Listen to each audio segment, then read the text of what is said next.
policy update for COVID vaccinations as a condition of employment. Councilmember Diener, you had your hand raised. Yeah, so it was 3 weeks ago that we talked about impending decisions or orders from health or from the governor, and I heard tonight OSHA, and I was just wondering if we know anything more about those.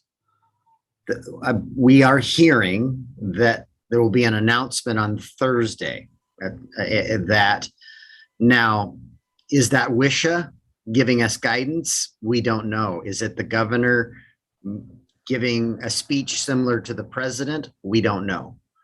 But there's supposedly going to be an announcement Thursday. Councilmember Clausen, do you have something to add to that? Well, I do, and I could just from a different direction from the world. From our federal lobbyists, what we understand is OSHA has submitted their recommended changes to the White House. The White House is currently reviewing them. They've had them now for probably a week. And the expectation from the federal level is that they think that it'll be coming out of the White House within the next week. Added to that, I don't know if you had an opportunity to hear the governor's press conference last Friday, and he was asked, as an additional question, not germane to the subject that he was there for, but his position on the federal mandate when it comes down from OSHA, and he suggested that he would modify that to not allow for the testing option. It would be just strictly a vaccine mandate that he would implement, I guess, to implement the federal rules. Now that's what we're hearing from the transit side of the world.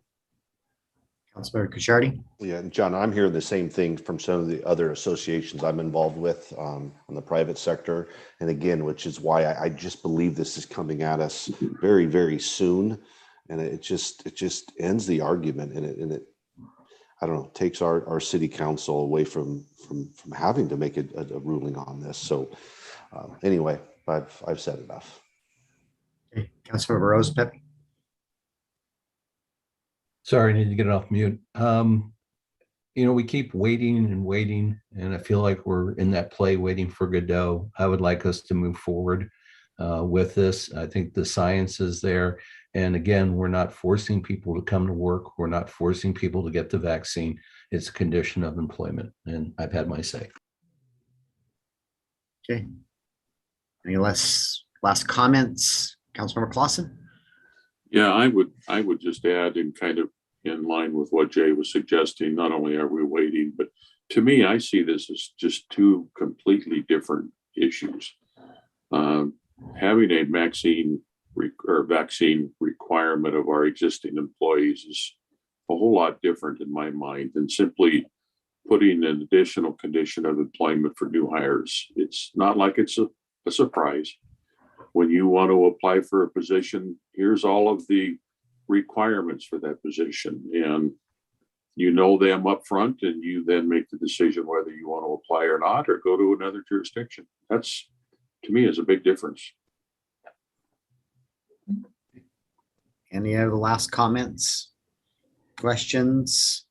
This is be before us next week. We've got it on the agenda, and we'll have more deliberations there. So with that, that was our last business item this evening, or discussion item. I guess it's a work study. And anything for the good of the order? Will we be discussing the legislative priorities at next week's meeting? I can't remember Brandy, when did we put that on the agenda? Was it next week? I think it might be next week. I thought it was. Yeah, I think it is next week. It's a discussion item. And then last meeting in November, you'll be voting on it. So Josh is going to come visit us, talk about the agenda, and get your feedback.